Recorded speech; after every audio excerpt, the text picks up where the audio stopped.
Hello guys, कैसे हैं आप? उम्मीद करते हैं कि आप सब खैरियत से होंगे, खुश होंगे। भाई देने जा रहे हैं वीडियो विवेक सर की है संभाजी महाराज पर। अगर आपको पसंद है तो लाइक और सब्सक्राइब चैनल को जरूर कर लीजिएगा। काफी प्यारी भाई वीडियो है।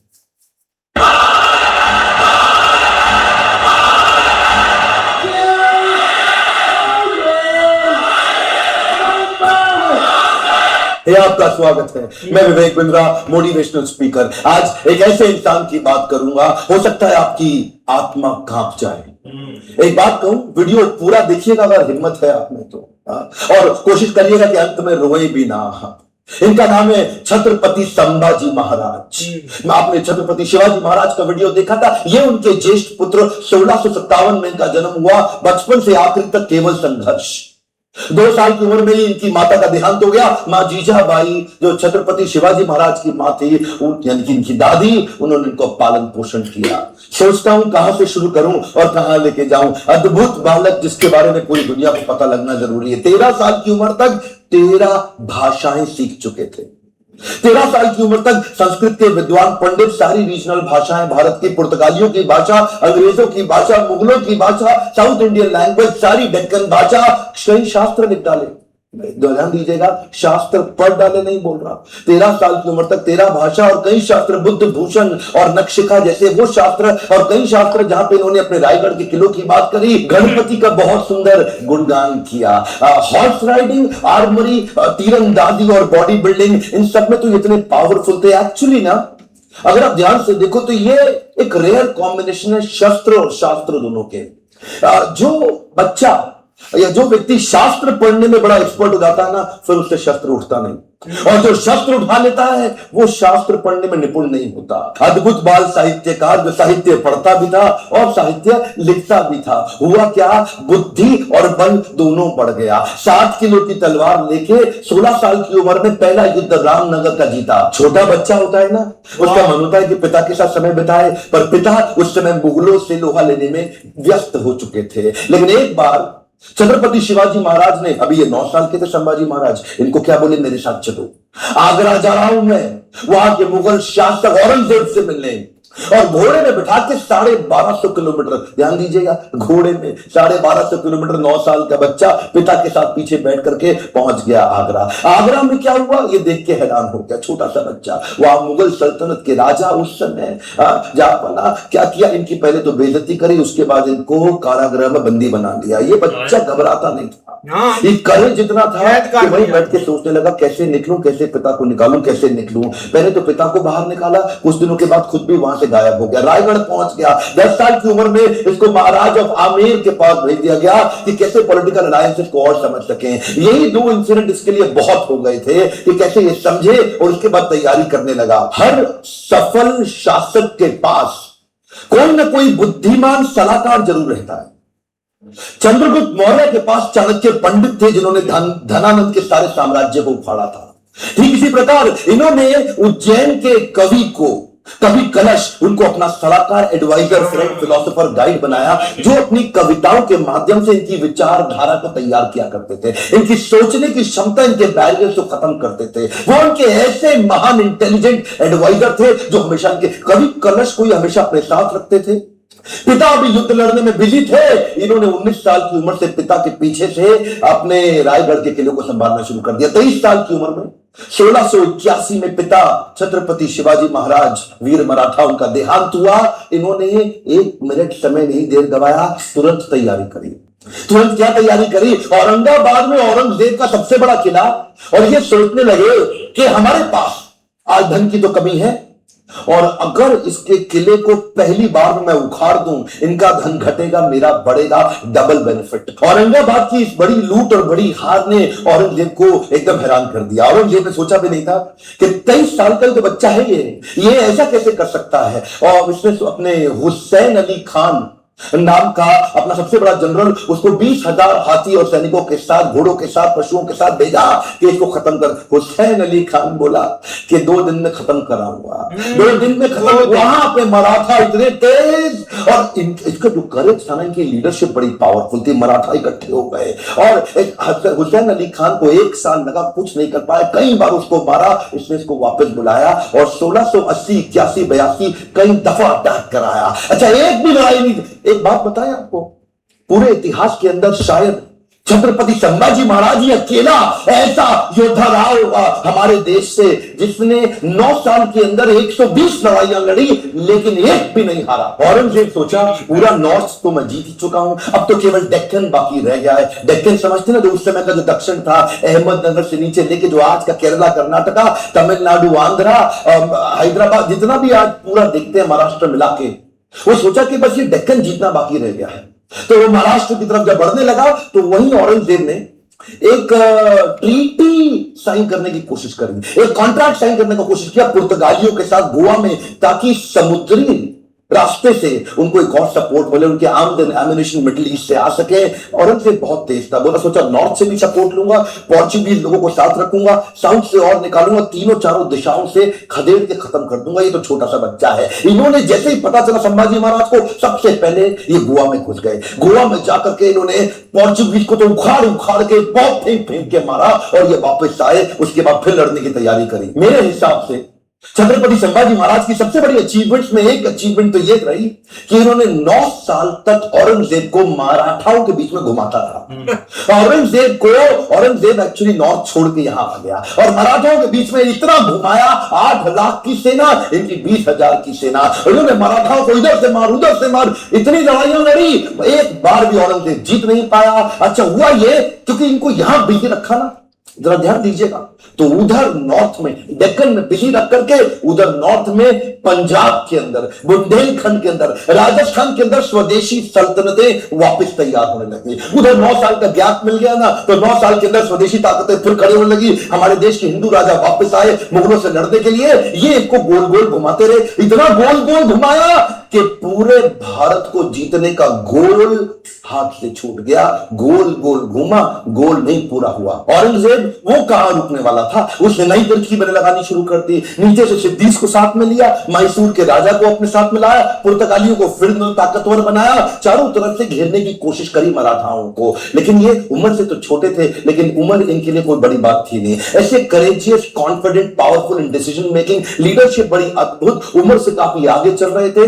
इनोवेशन बिल्ड करने शुरू कर दिए। क्योंकि धन पैसा कम था तो उन्होंने क्या किया, अपने इलाके के सारे मोचियों को और दर्जियों को इकट्ठा किया। उनको बोला आओ पेड़ से ना रबड़ का कपड़ा बनाओ निकाल करके, और लकड़ी की छालों को निकाल के तीर बनाओ, रबड़ के कपड़े को उसके आगे लपेट दो, एक तरफ तेल लगाओ, दूसरी तरफ बारूद लगाओ। रबड़ का कपड़ा जल्दी जलता नहीं है, और तेल जला करके तीर को छोड़ दो, जैसे ही जाके निशाने पर टकराएगा उसका जो गन पाउडर है, बारूद, विस्फोट करेगा, भयंकर तबाही मचाएगा। नए नए इनोवेशंस लेके आए। मैं बोल रहा हूं ना, बुद्धि से बहुत तेज थे। औरंगजेब को भी तो मानना पड़ेगा ना। हाँ, हारते थे, मार खाते थे, फिर खड़े हो जाते थे लड़ने को, हारते थे, मार खाते थे, फिर खड़े हो जाते थे, और अकेले नहीं लड़ते थे, लोगों को साथ में लेके मराठाओं को घेरने में। ये चिक्कादेव राय नाम का एक राजा था जो इनके साथ पूरी तरह मिल चुका था। इसने क्या किया, छत्रपति संभाजी महाराज ये सबको बोल दिए, एक ने भी अगर औरंगजेब के धर्म परिवर्तन के मिशन में मदद करी, उखाड़ के सारी नस्लें खत्म कर दूंगा, बर्बाद कर दूंगा।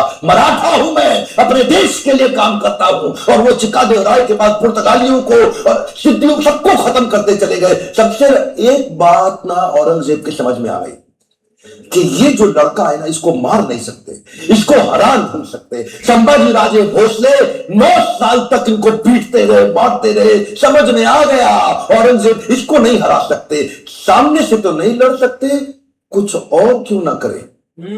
और वहीं इनके जो साले साहब थे ना, जो इनकी पत्नी के भाई, संभाजी राजे भोसले की पत्नी के भाई, वो उनको इन्होंने वेतनदारी देने से मना किया। इसकी खबर लग गई। तो वही 1689 का समय कनौजी शिर्के ने इनको ये एक ना किसी गुप्त मीटिंग के लिए अपने पार्टनर जो उनके कवि कलश उनके साथ कहीं गए थे संगमेश्वर में, और वहीं गनोजी शिर्के ने इनके एक जनरल को आर्मी के औरंगजेब के उसको बता दिया कि ये गुप्त रास्ते से जाओ, इनको आप खत्म कर दोगे। और वो लेकर के मामूली से 2000 लोगों को लेके पहुंच गया इनको पकड़ने के लिए। 8 लाख लोग तो हरा नहीं पाए, इनको पता था नहीं हरा सकते, 2000 से हारना पड़ा। क्यों? क्योंकि धोखा दिया गया। गनोजी शिर्के बेईमान हो गए, अपना परिवार का इंसान बेईमान हो गया। हाँ, हमें तो गनोजी शिर्के ने लूटा, औरंगजेब में कहां दम था, अपनी कश्ती वहां डूबी जिधर पानी कम था। गनोजी शिर्के ने वो गुप्त रास्ता औरंगजेब के जनरल को बता दिया। ये लेकर के सिपाही सेना वहां जाके पहुंच गए, निहत्ते जाकर के उनको पकड़ लिया, कब्जा लिया। साथ में कवि कलश और इधर छत्रपति संभाजी महाराज, दोनों करते क्या ना करते। 8 लाख लोग मिलकर के नहीं इनसे लड़ सके। चोरी से इनको जाके पकड़ लिया। औरंगजेब अंदर तक खुन्नस खाया हुआ था संभाजी महाराज से। कवि कलश संभाजी महाराज को लेके ऊंट से उल्टा टांग दिया, उल्टा टांग के पूरे शहर में घुमाया, बहुत मारा पीटा, लोगों को बोला इन पे मूत्र त्यागो, इनको मारो, पत्थर फेंको। उसके बाद बुला के बोला 3 प्रश्न, मराठा किंगडम मेरे हवाले कर दो, ट्रिब्यूटरी प्रिंस बना दूंगा, जो सोना गहना छुपाया चोरी किया है मुझको वापस कर दो, और किसने तुम्हारी मदद करी उसका नाम बताओ, तीसरा अपना धर्म परिवर्तन कर लो। ये 3 काम कर लो, आज ही जीवित बचोगे और मेरे साथ रहोगे, ताकतवर बना दूंगा तुमको। संभाजी महाराज और कवि कलश की आंखों में इतना सा भी डर नहीं था। उसको बोले कि मैं मराठाओं की जमीन तुम्हारे नाम नहीं करूंगा, अपने धर्म का बलिदान नहीं करूंगा, 1000 बार मारो, अगली बार फिर जन्म लूंगा, अपने ही धर्म में लूंगा। रुका नहीं औरंगजेब। इन दोनों ने अन्न जल का त्याग कर दिया और शरीर को लेकर सुन्न हो गए। वो उनके नाखून उखाड़ते चले गए, आंखों में मिर्चियां डालते चले गए। उसके बाद जलती सलाखें लेके आंखों में डालते वक्त फिर पूछा, उसको भी डाल दिया। ये बोले नहीं कुछ भी, ये शांत खड़े रहे। पीड़ा बहुत हुई लेकिन ये नहीं बोले हमको छोड़ दो, माफ कर दो। उंगलियां काटनी शुरू करी, पांव की काटी, पांव काटे, हाथ काट दिए, बालों को उखाड़ दिया, वो हाल किया। उसके बाद धीरे धीरे खाल उतारने लगे। हर बार पूछते थे 3 प्रश्न, अपना धन दे दो, जमीन दे दो, धर्म परिवर्तन कर लो। ये सुन खड़े रहे वहां पे। ये दर्दनाक सिलसिला 40 दिन तक चलता रहा। औरंगजेब रोज शाम को आके उनसे पूछता था बता दो बता दो, और आखिरी में बोला कि मैं तुम्हारे आगे हार मान गया, मेरी 4 संतानें, अगर मेरा एक भी बेटा तेरे जैसा होता ना संभाजी महाराज, पूरे देश को मुगल सल्तनत बना देता, इस देश को, भारतवर्ष को मुगल सल्तनत बना देता। तेरे आगे मैं हार मान गया। काट डालो उसका शरीर, काट डालो उसका शरीर। टुकड़े टुकड़े कर दिए उनके, वाघ नख लेके छोटे छोटे टुकड़े करके उनको बोला नदी के पास फेंक दो। समस्त मुगल राजाओं में औरंगजेब एक अमानवीय इनह्यूमन राजा था। बहरहाल मौका मिल गया सारे मराठाओं को एक होने का। उन्होंने शरीर के टुकड़े उठाए शंभूजी महाराज के, उनको सिल के उनका अंतिम संस्कार किया। लेकिन अब हर घर महल बन गया, हर औरत सेना में आ गई, हर पत्ता तीर बन गया। देश धर्म पर मिटने वाला शेर शिवा का छावा था। महापराक्रमी परम प्रतापी एक ही शंभू राजा था। सारी मराठा कम्युनिटी एक हो गई और उसके बाद दोबारा युद्ध छेड़ा गया, खत्म हो गया। दक्कन का सुल्तान बनने का उसका सपना कुछ ही साल के अंदर वही दक्कन की भूमि में मारा गया, वही खत्म हो गया। औरंगजेब देश को नहीं जीत पाया। गर्व है मुझे कि मैंने जन्म लिया ऐसे देश में जहां वीर मराठा संभाजी महाराज का जन्म हुआ, पर दुख है मुझे कि देश आज ऐसे वीरों को भूलता चला जा रहा है। आज मेरी, आपकी, हर मराठा की और पूरे देश की जिम्मेदारी है कि इनकी कहानी पूरे देश को पता लगनी चाहिए। इस वीडियो को आग की तरह पूरे देश में फैला दो, बंद मत कर देना। इस वीडियो को शेयर किए बिना लाइक करिए अगर आपको थोड़ा भी अच्छा लगा। ऐसे ही यार बहुत कमाल की वीडियो थी, लेकिन देखा जाए ना भाई शॉर्ट सी वीडियो में काफी चीजें भाई एक्सप्लेन की गई है। लेकिन यार अगर बात करें ना, एक इतिहास गवाह है। आप जितनी भी मतलब के एक सल्तनतें उठा कर देख लें, जब तक एक गरदार नहीं ना होते तब तक घर का गरदार, तब तक भाई कोई चीज मतलब के अचीव नहीं हो सकती। और यही बात थी कि एक तो चीजें होती है, मूवी में भी भाई शॉर्ट कुछ दिखाई गई है चीजें, लेकिन ये सिलसिला काफी देर तक चलता रहा, काफी सालों तक। ये नहीं कि मतलब के मुगल आए और उनकी फौज ने हराया और चले गए, और ये भी नहीं कि मराठा एकदम से मतलब के उनके साथ लड़े और सारी चीजें मतलब के अचीव कर ली, ऐसा कुछ नहीं था। लेकिन उनकी भाई प्लानिंग थी सारी कि इनको एक हमने ऊपर हैवी नहीं होने देना, ना हमने इकट्ठा लड़ना है, ना हमने मतलब कि इनके सामने आना, ऊपर ऊपर से भाई वार करने, और तब भाई ये फौजें गिर जाती थी कि एक दूर से आना, और मतलब कि इतना तो राशन ही नहीं होता था कि इतने साल वो बैठे रहे कि दुश्मन के भेद में। लेकिन भाई वो एक इस तलाश में भी रहते थे कि हमें कोई कमजोर बंदा मिले जो इस सल्तनत से बहुत एक तंग है या अपनी ख्वाहिशों का एक इजहार करना चाहता, क्योंकि एक मुगल सल्तनत में तो भाई ये लालचा चलता रहता था। उनको एक सत्ता की लालच थी, उनको औरतों की लालच थी कि हम हुकूमत में आए, हमारे अंडर सारा कुछ हो और हम एक खुले हाथों से एक चीजों को बांटे।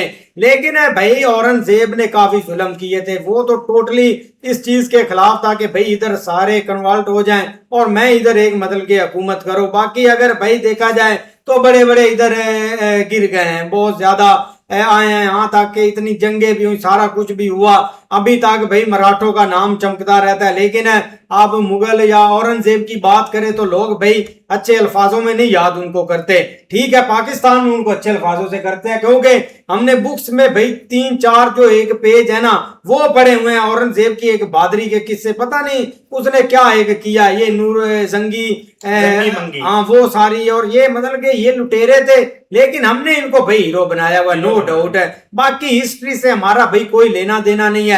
अगर कोई हिस्ट्री बता रहा है तो यही है कि कोई बिगाड़ है यार, है इस बंदे को पता ही नहीं किसी चीज का। वीडियो यार वाकई बड़ी कमाल किया है। छत्रपति संभाजी महाराज हमने इनकी ना मूवी पे भी रिएक्ट किया था यार, क्या कमाल के बंदे थे आप भाई। उसमें ही देख ले इन्होंने इतनी भाई महान जंगें लड़ी। वो जो कह रहे थे जहाँ जहाँ पे इन्होंने सोना जाके लूटा था और सारी चीजें की थी, वहां पे वो जो सरदार था वो कहता कहाँ से वो आएंगे, वो तो अब खत्म हो गए हैं। जब वो आए थे उन्होंने इसको जो सवार दिया था ना, मजा आया था। वहां पे एक शेर के साथ भी इनकी लड़ाई हुई थी। बाकी भाई बात करें ना, इन्होंने मुगलों को जो धोया है ना, बहुत इन्होंने धोया हर तरफ से। उन्होंने इतनी इतनी कोशिशें की हैं, उन्होंने देख लें कि वो आखिरकार तक इनको एंड तक कहते रहे माफी मांग लो, ये सब कबूल कर लो, मैं तुम्हें बख्श दूंगा। उन्होंने कहा नहीं भाई तुमने जो करना है कर लो, मैं नहीं मानूंगा। उन्होंने भाई इतनी इनके नाखून जो है वो नोच लिए, इनके पांव की उंगलियां काटी, इनके पता नहीं क्या क्या इनके साथ किया, और फिर भाई नमक जो है वो इनके जख्मों पे लगाया, इतनी भाई इनको मारा गया। बाकी जो इनके साथी थे ना उन्होंने भी साथ नहीं छोड़ा। वो जिनकी बात कर रहे हैं वो जो गजलें लिखते थे, या वो जब कहा था कि मुकाबला हम करेंगे, छत्रपति ने उनसे कहा था कि मैं मुकाबला करूंगा तुम्हारे साथ किसी दिन। तो फिर एंड पे भाई वो गए थे, उन्होंने कहा था कि आप हमारा भाई मान है जो आप इतना भाई अच्छा कार्य करने के लिए जा रहे हैं। बाकी भाई वीडियो कमाल की है भाई, वीडियो बहुत अच्छी है। ये चीज़ है कि भाई जंग दोनों तरफ से चलती रही है, दोनों ने जुल्म की इंतहा की है। ये नहीं कि भाई जो मुगल थे उन्होंने जुल्म की इंतहा की है, और ये जो थे ये अपना बहुत जो है पश्तपनूई करते थे, ये तो डिफेंस ही करते रहे, ये तो सिर्फ ये डिफेंस ही करते रहेंगे सारी जिंदगी। सिर्फ मुगलों क्यों के साथ कि इन्होंने सिर्फ सारी जिंदगी डिफेंस ही किया है और इन्होंने किया ही कुछ नहीं। के ऊपर एक बंदा कब्जा करके बैठ गया तो वो क्या करते, लड़ते हैं ना आगे से उनके साथ, क्या करते फिर। तो भाई इन्होंने कौन सा माफी दिया जो अपना हमने वीडियो इसकी एक फिल्म वीडियो पर देखी तो वो उनके तो उसमें पहले इन्होंने उनके घर पर जाकर हमला किया था, जहां पर इन्होंने दरवाजा और सारा कुछ जलाया था, दरवाजे जलवाए थे जब ये बैक साइड से आए थे। उस वक्त वो जुल्म नहीं था, यहां तक इन्होंने औरतों के ऊपर जुल्म किया था। ये जुल्म नहीं था जो उन्होंने किया इसके साथ, वो जुल्म है। भाई जंग में कुछ भी नहीं, जो जिसके हाथ चढ़ता कोई भी नहीं माफी देता, माफी इन्होंने भी नहीं दी। लेकिन जब इनके संभाजी राव जब इनके हत्थे चढ़ा है, उन्होंने उसके साले साहब को खरीदा है, तो जाहिर बात है जब उनके हत्थे चढ़ा है तो उन्होंने जो इनसे हुआ उन्होंने किया। ये जंग में कोई भी माफी नहीं देता। इस तरह भाई लड़ाई में दोनों पार्टियों का भी नुकसान होता है। ये देखे कि जैसे ही भाई पहले वो वार करते थे तो आगे से भाई वो डिफेंस करते थे, लेकिन भाई महाराज जो है ना जब वालिद के साथ गया था ना उधर अपना जो लोहे का कारोबार था उधर गए थे, तो यहाँ दे वहां पर भी उन्होंने भाई एक छोटा बच्चा समझकर साथ तो वालिद को भी कैद कर लिया और बच्चे को भी कैद कर लिया। ये देखो उधर से भाई वो कैसे एक स्कीम लगाकर उधर से निकल आए, लेकिन फिर भी उन्होंने भाई उन पर वार किए, इन्होंने भी वार किए, लेकिन भाई जो अपने ही होते हैं ना वही भाई मरवाते हैं। जो इनका भाई साला था उसने भाई मुखबरी की कि वो नेते इधर भाई आ रहे हैं, तो साथ ही भाई उन्होंने उनको भाई एक कैद कर लिया। लेकिन उन्होंने भाई एक 3 चीजें कही थी कि एक अपना धर्म छोड़ दे, और एक दूसरी वो जमीन छोड़ दे, लेकिन उन्होंने भाई कहा मैं ये चीजें नहीं छोड़ूंगा। तो ये देखे उन पर भाई कितना जुल्म किया, उनके पैर काट दिए, आंखों में भाई अपना वो लोहे के सरिये जो है वो गर्म करके मारे, बाहर जुल्म भी किया, आखिर पर उनके भाई टुकड़े टुकड़े कर दिए उन्होंने। ये बिल्कुल ऐसे है, लेकिन देख लो कि अब जो अभी करंट देख लो, मराठा अभी भी वहां पे मौजूद है, वो उनकी नस्लें चल रही हैं। लेकिन औरंगजेब किधर गया, खत्म हो गया सब कुछ, जालिम जो है ना उसका कुछ भी नहीं बचता। आप देख लो, अब हम जितनी मर्जी कहे ना कि जंग जंग कोई नहीं थी भाई, वो उनके मुल्क के ऊपर आके कब्जा करके बैठ गए थे। जंग तो वो होती है ना कि जो दो कंट्रीज आपस में लड़े, जो दो रियासतें लड़े, वो एक कब्जा माफिया था, वो आया एक साइड के ऊपर उन्होंने कब्जा कर लिया, बाकी के ऊपर वो कब्जा करना चाहते थे, तो उन्होंने डिफेंस किया अपना हर तरह से। जब उनका दाव लगा वो भाई अपने हिसाब से उनको भी नुकसान पहुंचाते रहे। लेकिन भाई बंदा वो बहुत दिलेर था, और देखो ना, जितनी मतलब उसके पास हाई किस्म की फोर्स थी, उन्होंने एक टाइम के ऊपर उनको एक जो है ना वो जरूर एक हिला के रख दिया था, जब भाई उन्होंने एक प्लानिंग की थी अटैक्स वगैरह की। लेकिन बाद में वो भाई हैवी हो गए। बाकी भाई हिस्ट्री उनकी अच्छी। ऐसे ही है भाई, मिलते हैं नेक्स्ट वीडियो में, तब तक के लिए अपना बहुत सारा ख्याल रखिए। Good bye, take care.